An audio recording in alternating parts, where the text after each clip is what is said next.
Bienvenidos a Revista de la Universidad de México, un programa de TV UNAM con Ignacio Solares y Antonio Crestán. Efectivamente, ya estamos en el espacio-tiempo de la Revista de la Universidad de México, aquí, en el canal cultural de los universitarios. El día de hoy nos honra con su presencia el maestro Ernesto de la Peña.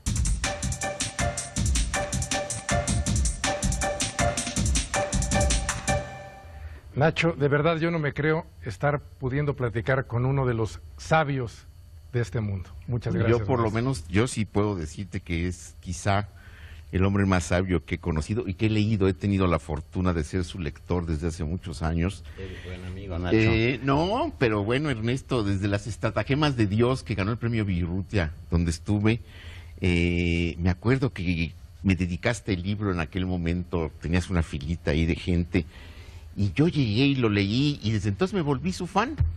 Entonces quiero decirles que, bueno, pues tiene un libro que es quizá mi predilecto de él, que se llama Las máquinas espirituales, donde tiene un relato, hablamos hace un momento de él, que es verdaderamente muy importante recomendarlo a nuestros televidentes. Se llama Los constructores de la torre.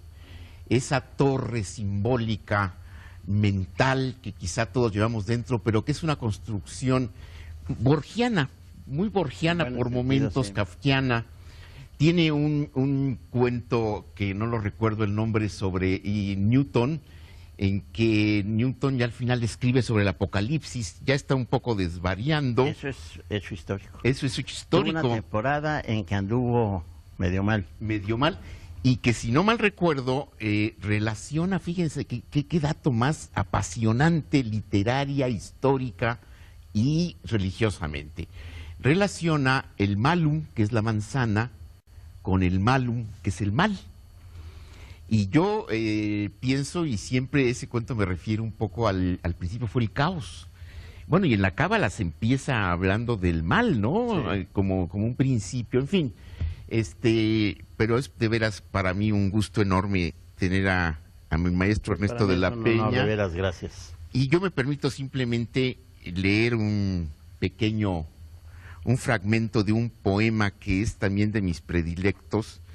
Me lo sabía de memoria, pero ya no me atrevo a hacerlo. Y es Requiem, y está dedicado a todos aquellos que mueren, a quienes mueren. Y creo que está dedicado entonces a todos. A todos, sí. Ya se quebró tu corazón, hombre cualquiera, antes que el nuestro. Ya se apagó el torrente de tu sangre. Se detuvo el perfil que te animaba, y eres solo la arena que se escurre, o el agua que se va, o el viento irregresable. Nadie te oyó morir, porque el ruido absoluto de la muerte es inaudible, como estallido de galaxias o chirrido de soles, incendio de planetas que provocan a Dios, o el morir del insecto en medio del desierto. ¿En qué lugar puedes estar y para qué? ¿A repetir tu vida terrenal te fuiste? Es un poema verdaderamente asombroso. Gracias, Ernesto. Y bueno, ya que tenemos aquí el privilegio de tenerte, yo te voy a hacer una primera pregunta, si se me permite. Por supuesto. Que me parece que siempre he tenido ganas de preguntarte y por una razón u otra no la he hecho. Algo y alguna ocasión de que contabas de cómo fue que empezaste a incursionar en este terreno tan verdaderamente maravilloso, único, que es la literatura, y sobre todo en tu caso con los 33 idiomas que manejas. ¿Cómo empezó esa afición? Algo leí una vez de una biblioteca de un tío tuyo. Yo me crié con un tío materno mío que tenía una esplendorosa biblioteca. Y esa biblioteca estaba en muchas lenguas, porque él leía muchas lenguas. Cuando yo empecé a leer, él murió cuando yo tenía 7 años, pero me dejó una semilla porque cuando yo tenía 6 me enseñó el alfabeto griego. Y aunque yo no entendía la lengua, leía de corrido en griego porque conocía el sistema de escritura. Y eso ya me dejó como la picadita de la abeja. Entonces, al ver montones y montones de libros, que aparte de mi lengua estaban ahí, pues yo dije, tengo que ir entendiendo. Entonces procedí, pero de veras como el Borras, porque es obvio que el francés y el nuestro son hermanos. Había mucho en francés, era la clásica biblioteca de un individuo de la época porfiriana, y probablemente era la lengua predominante en la biblioteca. Entonces tomé un tomo de poesías de Víctor Hugo y un diccionario, y así fui aprendiendo francés, que hasta la fecha viene a ser como mi segunda lengua. No volvería a hacer eso nunca, porque realmente fue muy arduo y muy tardado. Tuve la ventaja para pronunciación y todo esto de primos que habían pasado parte de su educación en Francia, y lo demás lo fui aprendiendo. Después vinieron otras lenguas romances, todo fundamentalmente para entender lo que tenía, el caudal maravilloso que tenía enfrente. Claro, en mi familia ha habido casos de facilidad para las lenguas. Tuve un tío mío, un tío que nunca vino a México, somos de familia sonorense por mi madre, y este tío, cuyo nombre omito, era alcohólico perdido. Pero en medio de su alcoholismo, y porque quiso, vivía en Guaymas, porque quiso simplemente y porque tenía don para las lenguas, hablaba, según dicen, no me consta, murió antes de que yo naciera, perfectamente bien inglés, italiano, francés, español obviamente, alemán, chino y japonés. Y pues esto es quizá algo genético, no sabría yo qué decir. Mi tío Francisco Canal, en cuya casa yo crecí, leía 12, 14 lenguas, en fin, hay algo de herencia, ¿verdad? Y eso, desde luego, no se trata solo de que sea una lengua más, que a fin de cuentas me importaría mucho. Lo que pasa es que te abre un universo distinto, una manera de leer el mundo que no es la tuya, aunque se parezca. Las maneras de expresarse, de decir los sentimientos más comunes, las impresiones más obvias, varía de una lengua a otra, incluso en las muy cercanas. Y eso es fascinante. De eso a la literatura, pues hay solo un paso. Bueno, ya estabas dentro de la literatura desde el momento de abrir el diccionario. Sí. ¿Y fue natural entonces una lengua tras otra? ¿Cómo se fueron seleccionando? Porque también, digo, a mí me impresiona mucho 33 lenguas, uno no habla 32. Ni bien 32, bueno, uno no habla ni bien el español. No, como que no. Y de verdad, se fueron concatenando, supongo, de manera natural. Sí, primero francés, como dije, pero luego italiano. Lo aprendí en las Fioretti y San Francesco, me acuerdo, que es un libro maravilloso. Después fue catalán, si no recuerdo mal, provenzal, en fin, lenguas neolatinas. El inglés no aparecía, es lo curioso. Luego me metí a la Facultad de Filosofía y Letras. ¿Aquí en la UNAM? En la UNAM, ahí creo que te conocí. Ahí nos conocimos en algún momento. Y allá estudié letras clásicas, es decir, llevé griego y latín, y como lengua moderna alemán. Y como lengua optativa, llamada clásica, pues no lo es exactamente, llevé árabe. En fin, pero yo preferiría que habláramos de lo que hago y no de lo que he estudiado. Es que tiene una vida apasionante el maestro. No, pero es que yo creo que eso que haces es también esto. Digo, el universo que nos has abierto es absolutamente privilegiado y gracias a ello, por ejemplo, hay este libro que se llama Los Evangelios, según Mateo, Marcos, Lucas y Juan, versión directa del griego al español de Ernesto de la Peña, y que es un libro verdaderamente maravilloso por los autores y por el traductor. pero sí, es que tienes un universo muy amplio y podríamos hablar de muchísimas cosas, de literatura, bueno, obviamente de ópera, obviamente de música. Luego eres un gran comunicador, estás en varios medios, entonces casi te diría que realmente esa versatilidad y esa capacidad que has tenido para diversificar la mente es lo primero que a mí pues me parece admirable y envidiable. Gracias. Porque, bueno, ¿para qué estamos en este mundo sino para intentar conocerlo? Pero fíjate que no es tan admirable, si es que lo consideras, Es que soy muy chismoso. Y me quiero enterar de muchas cosas que no deberían importarme, pero sí me importan. Entonces yo digo, ¿y por qué vino tal cosa en la historia? Ah, por esto y esto, y averiguar. ¿Y cómo se dice tal cosa en tal idioma? Y averiguar, y así sucesivamente. Y tengo mis obsesiones. En las letras, pues tengo mis gigantes, como es muy natural. En la música también. Y en la filosofía, en fin, en todo. Y he tenido mucha curiosidad, eso es real. Mucha curiosidad. Y para mi fortuna, ya no soy ningún bebé, desde luego, sigo con mucha curiosidad. Y lo que sucede a toda gente honesta, cuando menos eso creo yo, que mientras más se estudia, más ignorante se siente uno. Y se siente menos autorizado a dar órdenes, a pontificar. Pontificar, exactamente. Hay que decir con humildad, yo creo que es así o es asado, ¿no? Porque hay tantas cosas que considerar. De una sola cosa menuda, la bibliografía que hay te aplasta.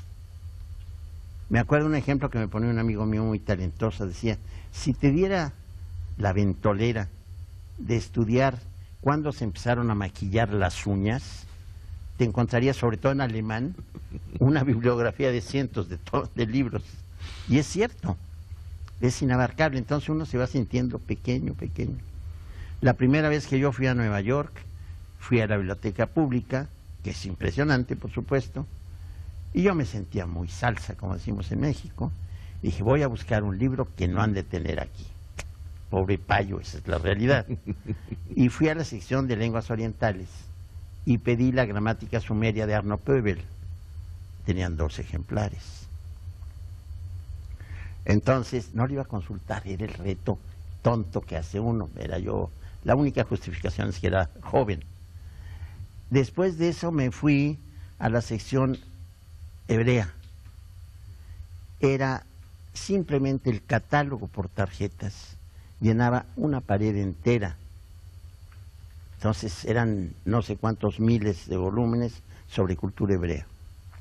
Luego me voy a la sección rusa a buscar el canto de la banda de Igor, primer monumento en lengua eslava, aunque discuten su autenticidad.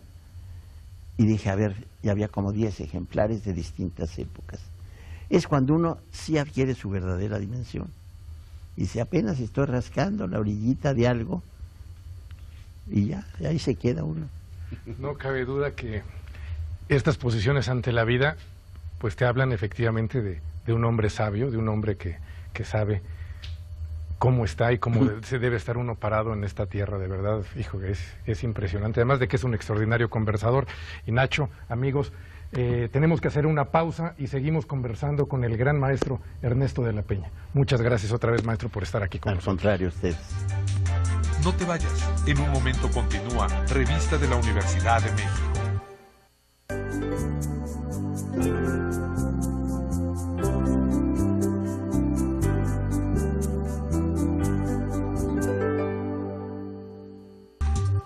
Pues muchas gracias a Mauricio Molina por tan espléndida colaboración y continuamos platicando con el maestro Ernesto de la Peña. Y bueno, lo que nos comentaba ahorita es muy importante porque efectivamente, imagínate, si un hombre tan erudito como él dice que apenas empieza a rascar el conocimiento, pues qué labor y qué trabajo más arduo nos queda a los demás mortales. Por ahí, en algún epígrafe, tienes una frase que yo la extraje y la utilicé después como cita. Creo que es de Ernest Bloch, que dice que la ilusión es tan necesaria e indispensable para el hombre como cualquier otra forma de sobrevivencia. La esperanza. La esperanza. Se llama Das Prinzip Hoffnung, el principio de la esperanza, de Bloch. Así es, de Bloch. Bloch. Bueno, esto que estamos hablando pues sin remedio me remite a la esperanza. Claro. Porque finalmente, pues el mundo no, yo decía, el mundo no ha de ser tan malo cuando hemos tenido gente tan valiosa. Yo lo pensaba mucho por uno de mis autores predilectos, Aldous Huxley, y decía, bueno, el mundo no haber sido tan malo puesto que existió Huxley, ¿no? Y bueno, esa esperanza es la que nos acerca finalmente, y sobre todo en un momento tan difícil como el que estamos viviendo en nuestro país, y yo por eso digo que la violencia es el veneno y la cultura es el antídoto. Sí, estoy totalmente de acuerdo. Entonces, pues no sé si pudiéramos, en este sentido de todo lo que encierra la literatura, la música, la ópera, todo lo que significa para ti. Mira, en mi opinión, puede sonar muy baladí, muy trivial, pero hay que pensar un poquito y creo que tengo algo de razón. El mundo actual está gobernado por la televisión, de eso no hay la menor duda. En mayor o menor medida en un círculo de alta cultura y en uno muy popular. Te vi en la televisión, dijiste tal cosa, fulanito de tal, esas glorias efímeras que suben y bajan, esos actores y actrices que no sirven para nada, pero que de pronto tienen gran nombre, etcétera. Lo sabemos de corro, como dicen los españoles. Pero precisamente por ello, yo sugiero, como un medio para fomentar lo que tú dices, que tienes, a mi juicio, total razón, es decir, superar el nivel cultural y educativo de México, que se encuentra muy bajo, como sabemos y lamentamos todos, se podría hacer con 2 o 3 tonterías de recursos de televisión. Yo recuerdo que los productos comerciales, muchas veces, con una tontería como esta se venden mucho. Eso, ¿quieres probar el refresco? No sé qué, atrévete, con un dedo así. Mucha gente por esa tontería va y lo compra. Parece increíble, pero así es la historia. Ese es un recurso. Y otro también igualmente baladí, decir, es muy divertido. Si tú le dices, lee, por ejemplo, Don Quijote, que desde luego tiene partes pesadas, hay que reconocerlo, pero tú le dices a un estudiante o a uno que está dudoso, es muy divertido. Y te recomiendo especialmente que tales y cuales capítulos, leen que el diente, quizá no persevere, pero empieza a tener contacto con lo bueno. Yo creo que eso puede servir. Suena muy tonto esto, pero creo que tiene sensatez. Claro, por supuesto. Pero efectivamente yo creo que el placer, el gusto, el goce en cualquier actividad pues va íntimamente relacionado con el desarrollo personal. Claro. Y al leer, además usted no sé cuántas horas le dedica a la lectura, maestro. Pues ya menos, porque ya tengo mucho trabajo de otra índole. Bueno, estoy metido en eso todo el tiempo, pero yo fui un voraz lector en mi adolescencia. Cuando había vacaciones yo leía 13 horas diarias, era mi promedio. Sí, pero pues ahora ya no. Serán 3 o 4. 3 o 4 que pues es mucho menos. ¿Y a qué velocidades llega usted a leer? Porque además supongo que también conforme va cambiando el idioma, pues también... Pues realmente no me he fijado mucho, pero sí soy rápido leyendo. Sí. Hay algunas lenguas, el alemán por ejemplo, que es una lengua que me gusta mucho, que cuando menos a mí le impiden leer con demasiada rapidez, como puede leer español o francés, por la estructura semántica, mejor dicho, sintáctica de la lengua. Porque en alemán, cuando no se empieza una oración por el sujeto, se invierte todo. Y el orden de los verbos va al revés, una serie de cosas. Y eso, aunque yo esté muy acostumbrado al alemán, yo lo aprendí cuando tenía 19 o 20 años, de todas maneras, creo que eso me frena un poquito, y es una lengua que leo con menor velocidad. Pero también hay otra cosa que... Yo fui traductor de la Secretaría de Relaciones mucho tiempo, y entonces tenía que traducir una pila de documentos diaria, y como no me interesaban, eran extradiciones, actas de matrimonio, de divorcio, actas notariales, qué sé yo, desde luego cuestiones diplomáticas, que llegué a desinteresarme por completo. Es decir, yo traducía como máquina, cumplía con mi trabajo, tenía un promedio de 30 cuartillas de traducción al día, que es una barbaridad, y pasaron 13 años, y yo dije, bueno, ¿y qué? ¿Tanto trabajo? Bueno, me gané el pan, ¿verdad? Pero de cualquier manera no me quedó nada. Pero lo peor no es eso. Lo peor es que hubo una contaminación. Y por estar leyendo y traduciendo mecánicamente, dejé de fijarme en el contenido. Y eso se pasó a las letras. Entonces sí me alarmé. Y tuve que emprender un reaprendizaje de una lectura sensata, en medida de lo posible profunda, etcétera. Claro, porque Sí. además ese es el gran peligro, que llega un momento en que te importa más la traducción que el contenido.